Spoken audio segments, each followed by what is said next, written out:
Hello, everyone. It is AEW Unrestricted. Hello, good morning, Thursday. If you're listening to this, or Monday, if you're a couple days delayed watching the video podcast.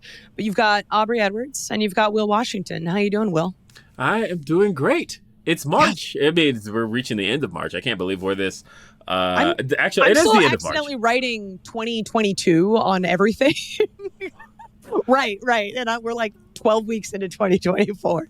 Oh, yeah. I had that the other day where I had lunch with a friend and she was talking about her 6-year-old daughter. And I was like, you can't have a 6-year-old daughter. She was born in 2018. And she's like, yeah, 6. Yeah. And I went, well, yeah. Oh, I guess that is true. Right. Yeah, when you make the realization that you've been alive for longer since 2000 than you were alive before 2000, it's like, oh, okay, cool. You just now realized that because I said it. I'm sorry. I did. But yeah, look, it's Women's History Month. It's March.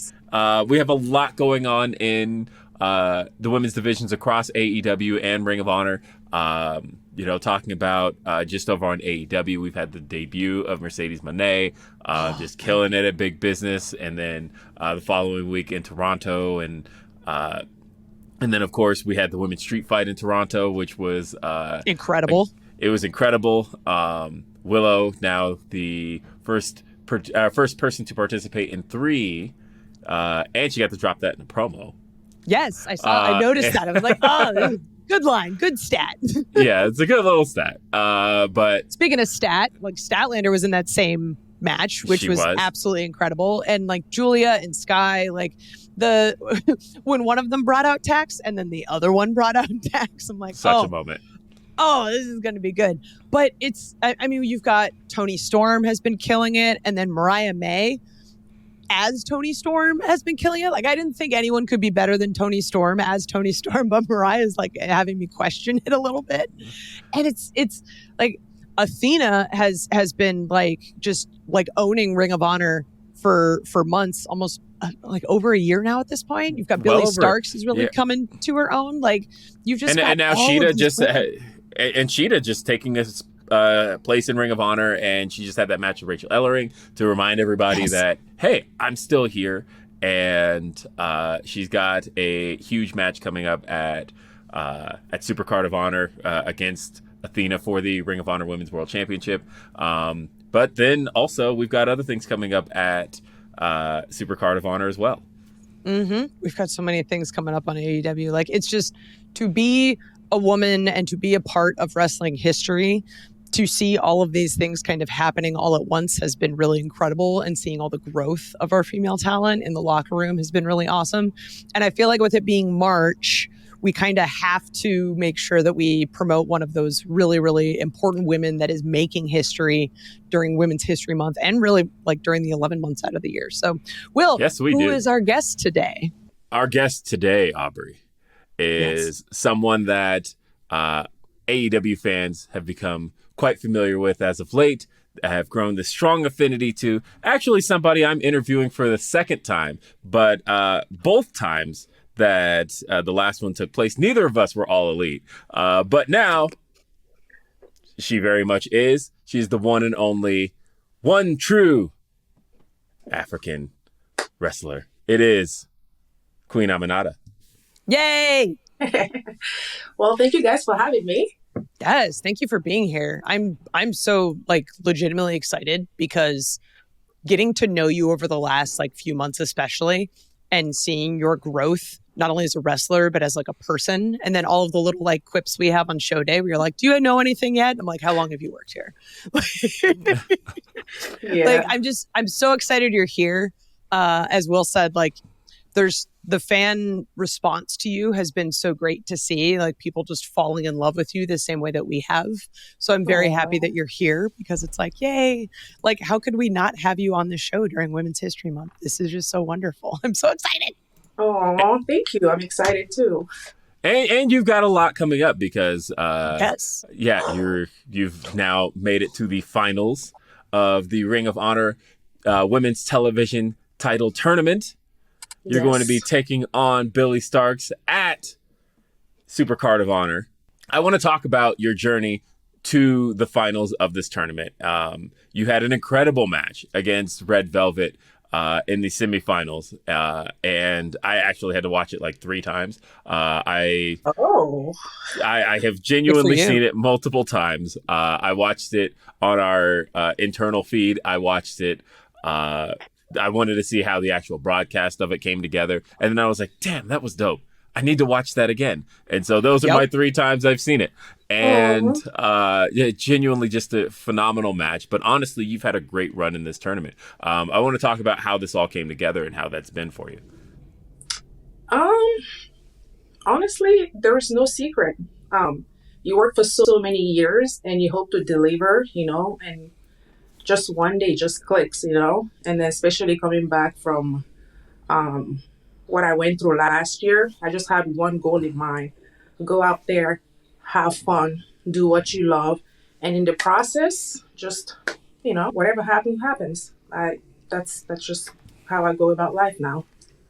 I feel like there's so much happening all at once because you're killing it on Ring of Honor, but at the same time, like on AEW, we're seeing you also kind of have this growth and this awesomeness. Yeah. So like back in February, on the 14th, you got your AEW is Queen Aminata is All Elite on Rampage, I think, when you beat Anna Jay. And one of my favorite things was that you tweeted afterwards, like, "Dad, I did it." And knowing kind of like your relationship with your father and everything you kind of went through, what did that moment mean for you? I want to say it would have been better if it was alive, but I don't have any control over that. But at the same time, I'm proud because everything that I've sacrificed, along the way to make it to where I'm at today. Like, my goal, honestly, was to tell him when I get signed, "Hey, Dad, I got signed. Finally, I'm not going to hide." But that didn't happen. So now I just have to, I guess, keep it in my heart and just go about it, I guess. Yeah. Yeah. No more crying. I promise myself, no more crying. Oh, no. It's, I mean, I was sitting here like, how long are we going to get into this podcast before one of us starts crying? No more crying. No, crying is good. It's healthy. It's therapeutic. You worked hard for it. You're allowed to be emotional. True. And I know you and I have had great conversations about just the progress you've made already and where you're looking to go next. And again, you've mentioned before how much your father and all of that meant to your process in getting there. And so I was in the same way. I felt for you the moment you tweeted that and the moment it all got to happen. And it is just a really cool moment. And I'm really, really happy for you. Thank you.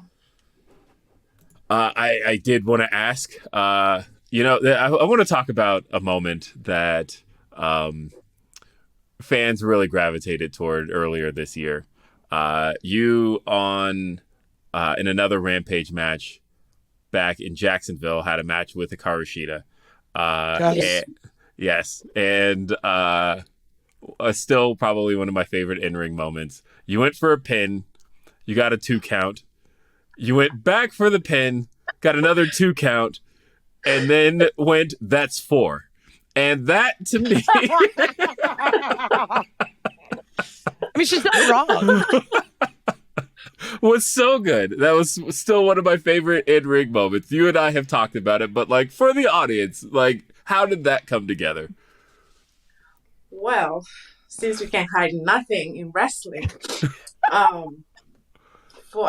maybe people don't know, but I did 2 tours in Japan. So I love the Japanese style. I feel like I mix both styles, in the ring. And I think it was when I was there the second time, one of my friends did that, and I was like, oh, that's pretty cool. I'm going to keep that in my back pocket. You just never know. And then that day, I wrestled Shida. It was so cold, the first bump, I was like, oh my God, my body. I just need to make this thing fun for me. And knowing Shida, Japanese style, I was like, I know she's going to get it.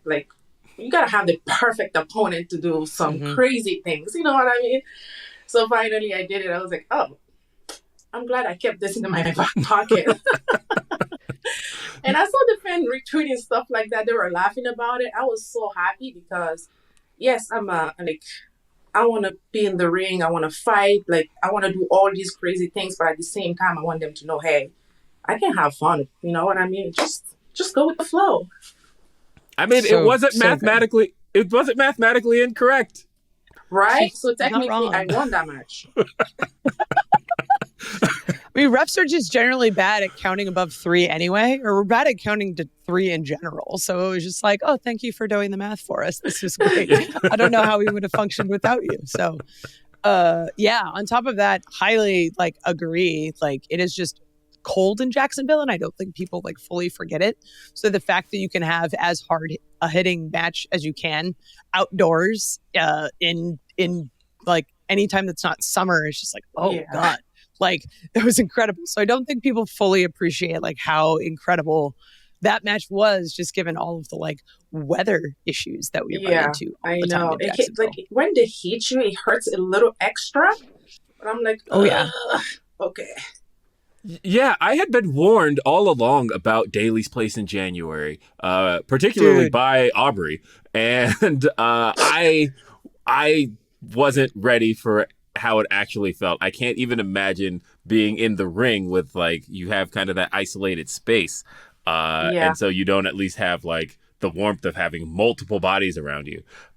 You really just have the warmth of the activity you're partaking in, and so hats off to just being able to keep it together and find a way to make it work, to make it funny too. Like, oh, it's so awesome. This is such an awesome conversation. We're talking with Queen Aminata here on AEW Unrestricted. Coming up, much more to talk about. It is AEW Unrestricted. We had Aubrey and Will, and we're talking to the one, the only Queen Aminata. So one of the things that is, I mean, we talk about Women's History Month, but you are literally making history. You are the first African-born wrestler signed to a major company. And that is just so absolutely wonderful. Like, it's one thing to, you know, already get signed to a major company, but to come from another country and to succeed here. And you've also done multiple tours in Japan, as you mentioned in our first segment. What is it like coming to America, coming from another country? And why did you choose Ohio? I think that's where I'm going with this. Like, of all places, Ohio. No offense to Ohio, but like, Ohio. What's wrong with Ohio?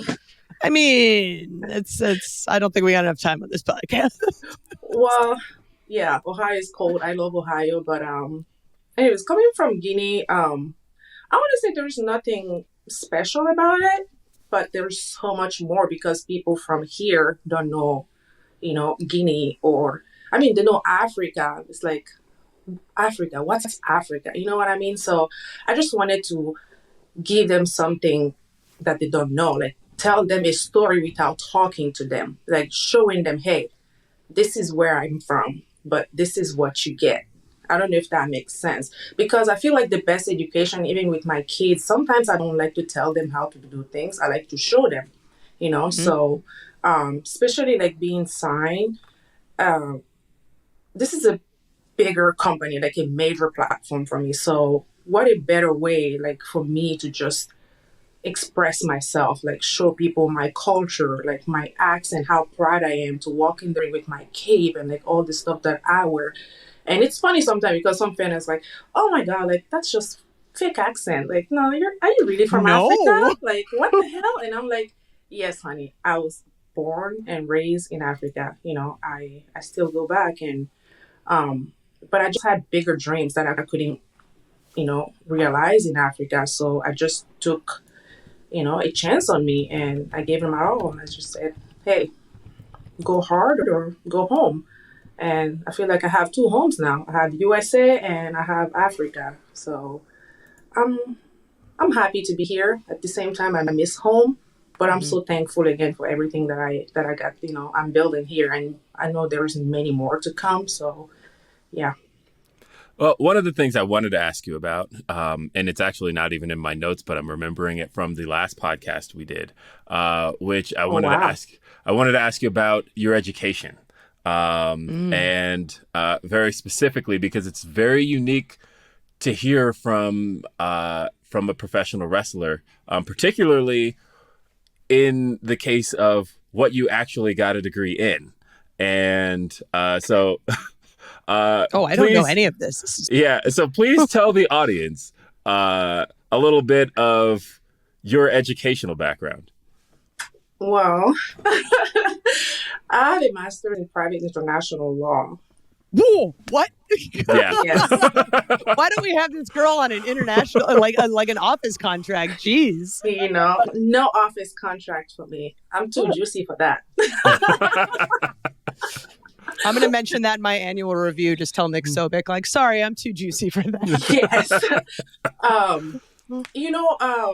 My dad, actually, he went to school for 2 years. The third year, his mom passed away, and he's from a tiny, tiny village back home. So he decided to become a mechanic, and that's how everything started for him. So when he started having kids, I was actually born while he was like traveling, looking for auto parts and stuff like that.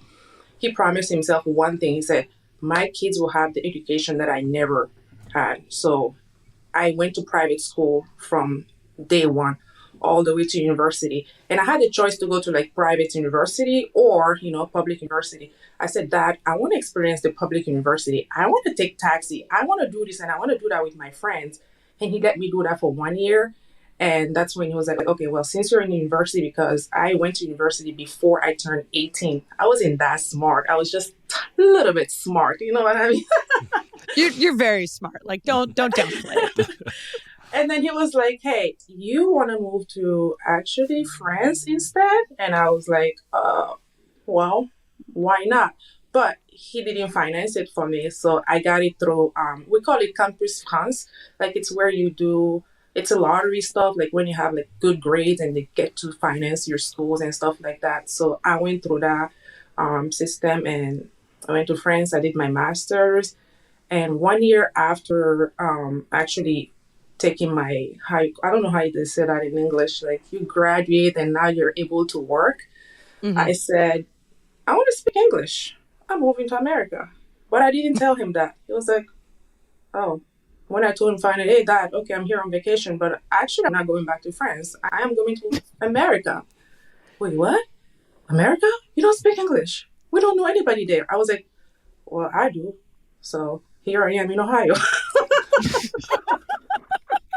One of those like where you just buy a one-way ticket, but don't tell your parents. Like, yeah I'm just going to go. So I'll be back eventually. I'm just going to come. And I came and I found wrestling and I was like, well, at least I can go back, from being a lawyer, but I'm not trying to go back. I'm going to make it as a wrestler and then tell him, but yeah, I know.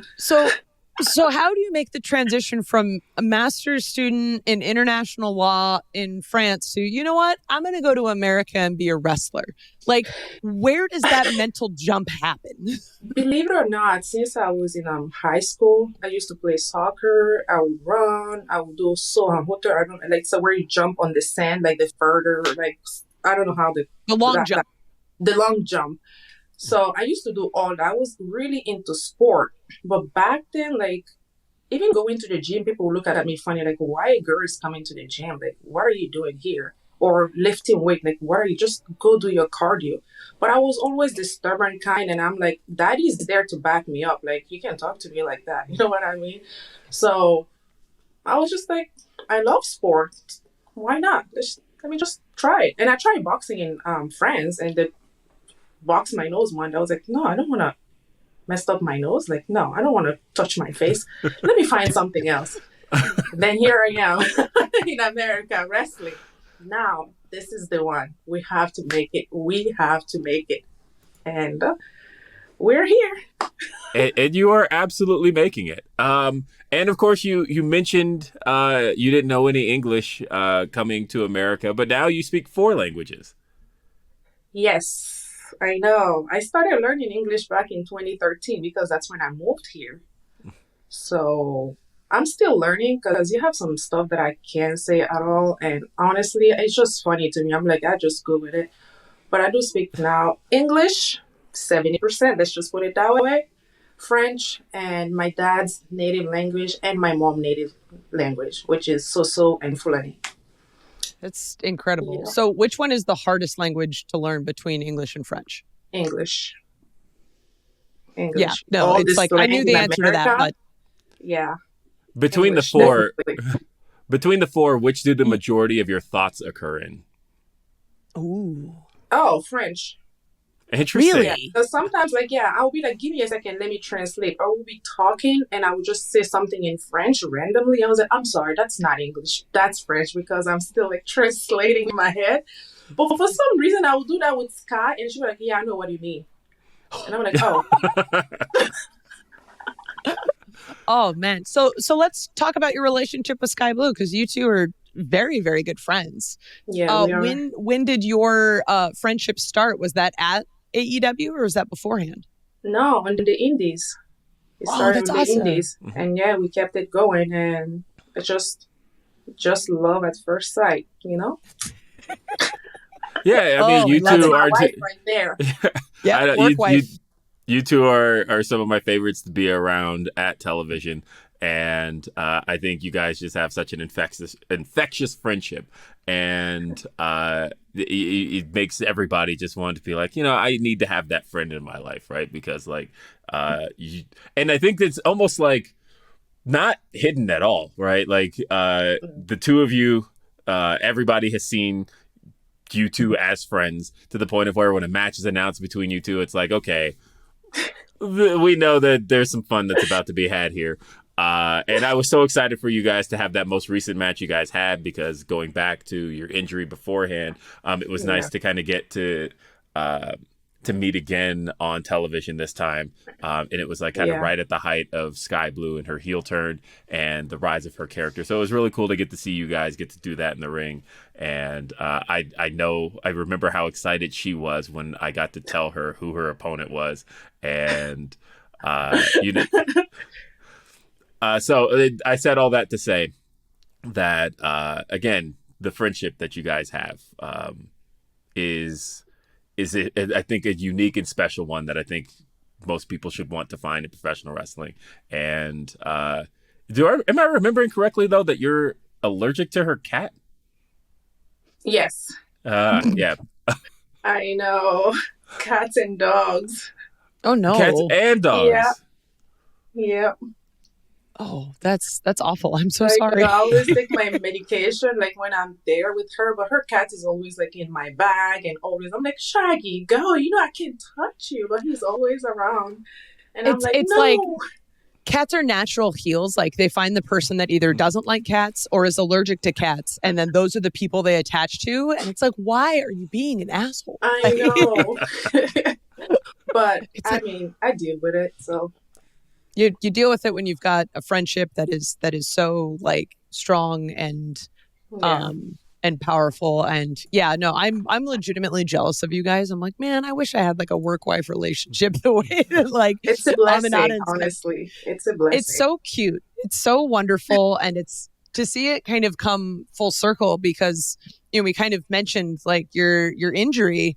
You had a knee injury in February 2023.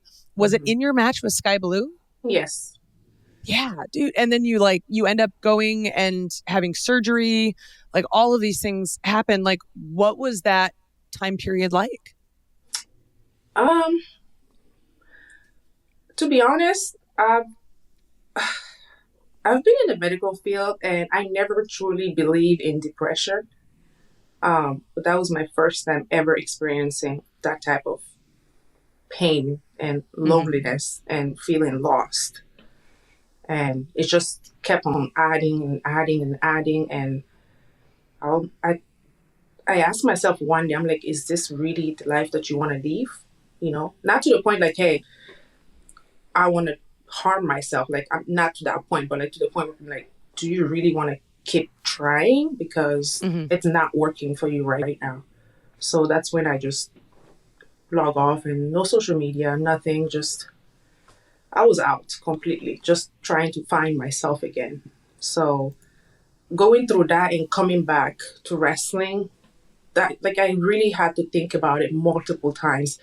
if this is what you want to do again, then you have to make sure you do it the best. You have to make sure no matter what happens, nobody can tell you did this wrong. They have to tell you did it wrong in your own way. Like, you have to be that good. You have to be that certain. You have to be just the best version of you.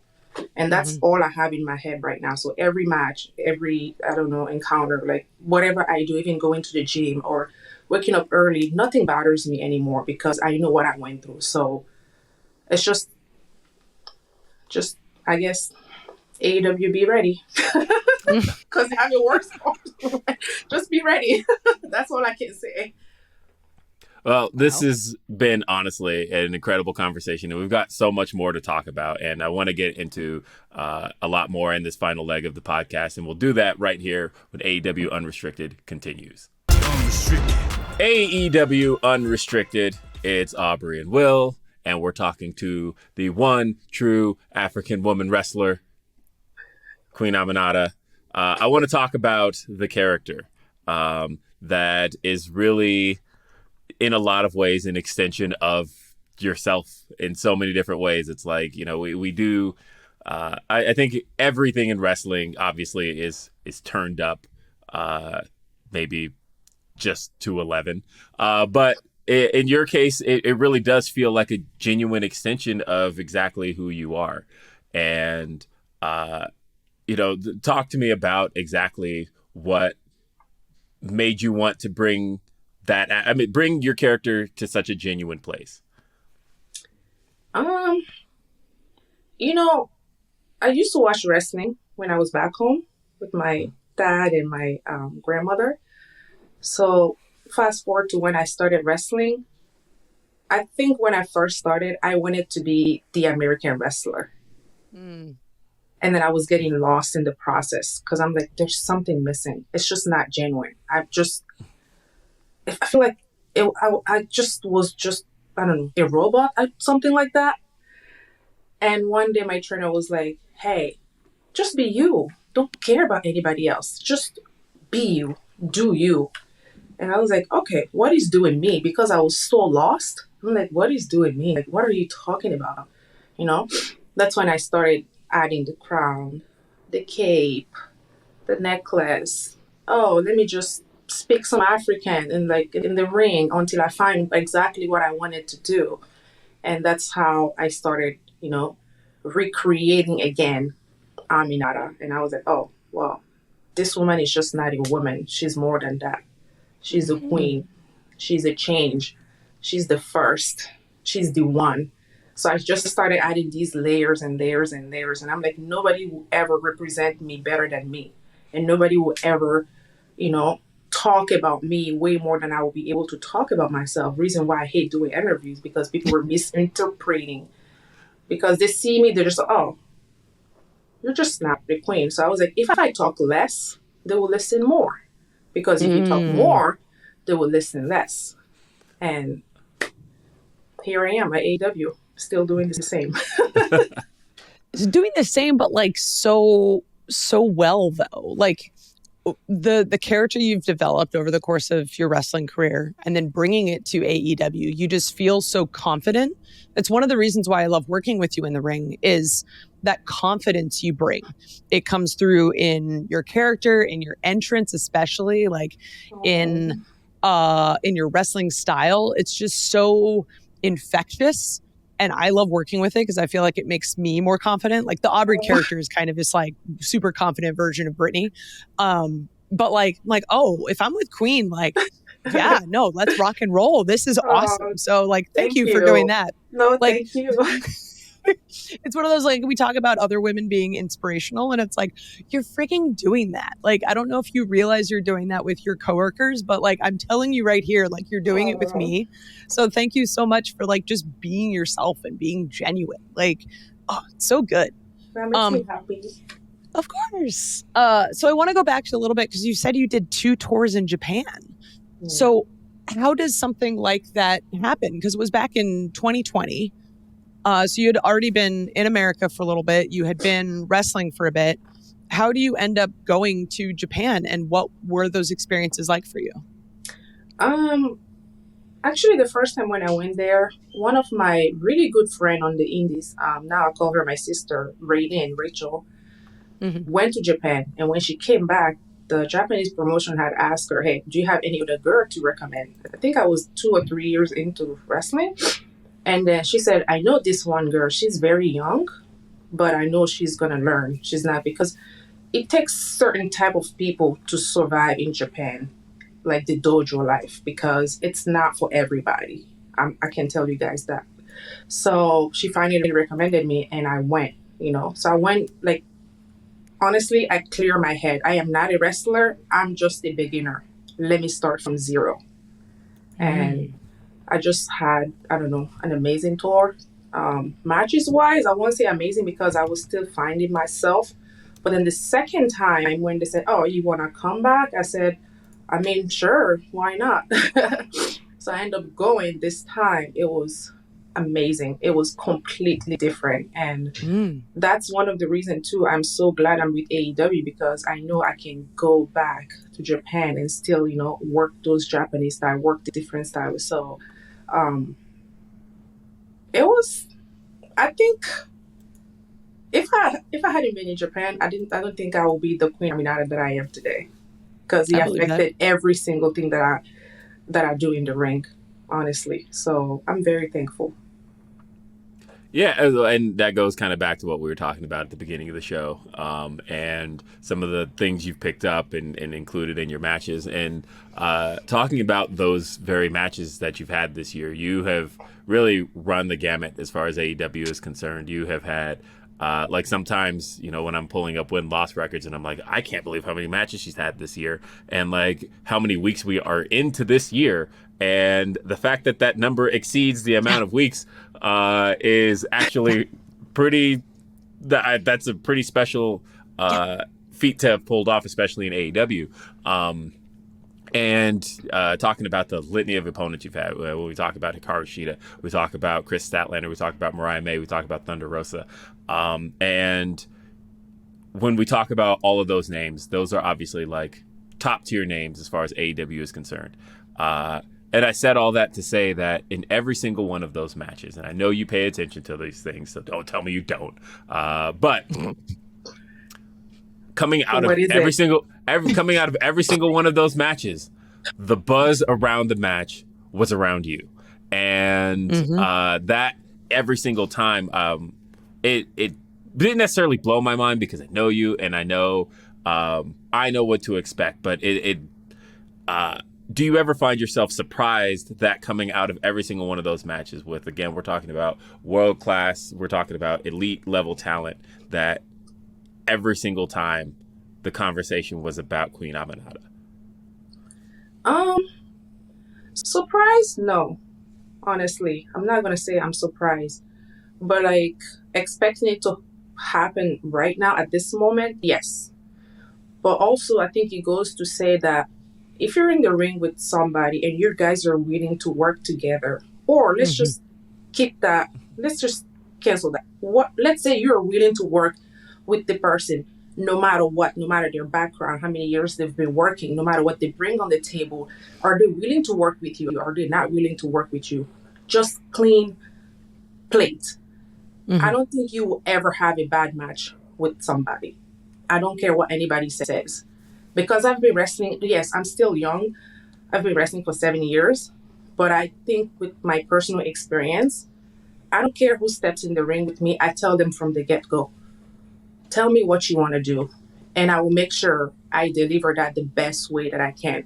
If I can deliver that for you, I'm not doing it for myself. I'm doing it for you. But I feel like the fans they're so into our matches. They can relate to everything. And they're smart fans too. They can see.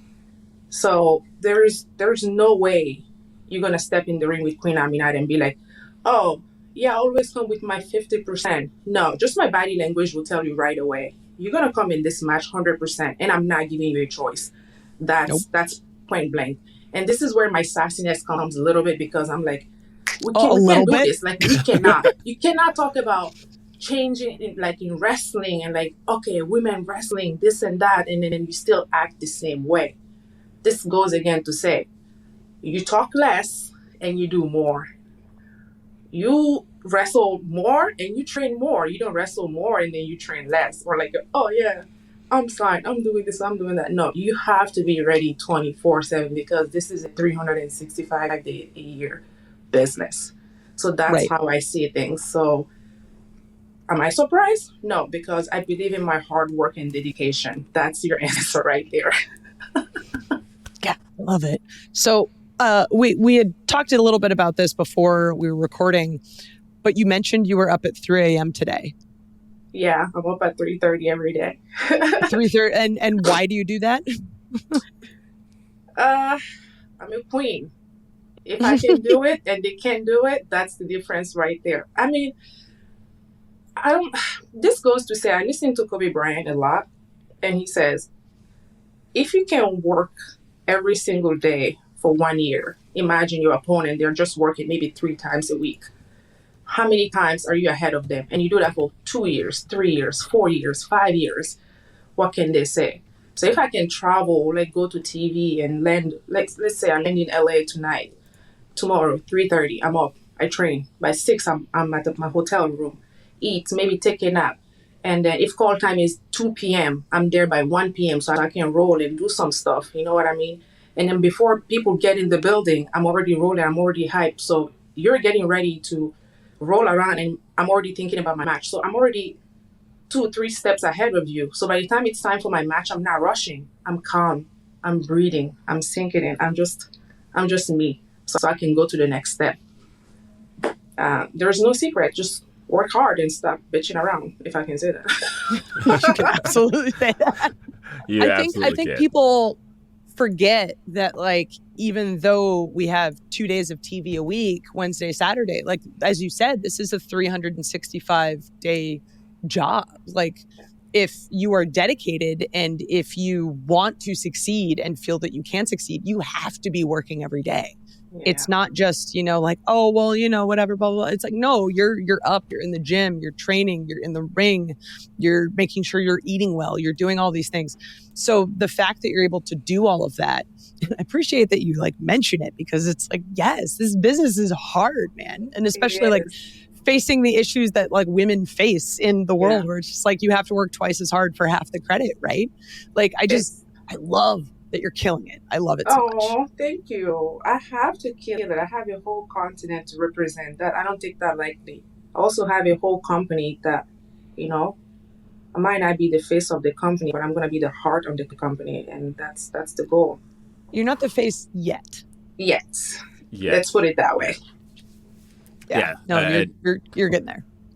I love it, and genuinely. I also love that you listen to Kobe Bryant, because immediately I was like, yeah, if there was anybody who is the true embodiment of being the different animal but the same beast, it is Queen Aminata. So I love it. Honestly, thank you. No, thank you. Thank you for being here on AEW Unrestricted. This has been awesome. It's been an awesome conversation, and it's great to allow the AEW audience to get to know a little bit more of who you are and why you bring what you bring to the table. Thank you so much. Thank you.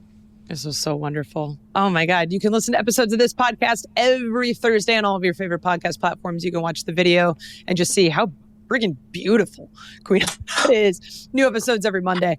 And make sure you watch all of the crazy things that are happening with AEW and ROH. You can watch Dynamite on Wednesdays on TBS. You can watch ROH on Honor Club on Thursdays. You can watch Rampage on TNT on Fridays. You can watch Collision on TNT on Saturdays. And you know what's crazy? She's on all of them. All of them. Just killing it. All over the place. You want your Queen Aminata, watch friggin' anything that we offer, and you will see this bitch doing amazing shit. So, there you go. Thank you. Right? There you go. I am Aubrey Edwards along with Will Washington. Thank you so much for listening to AEW Unrestricted.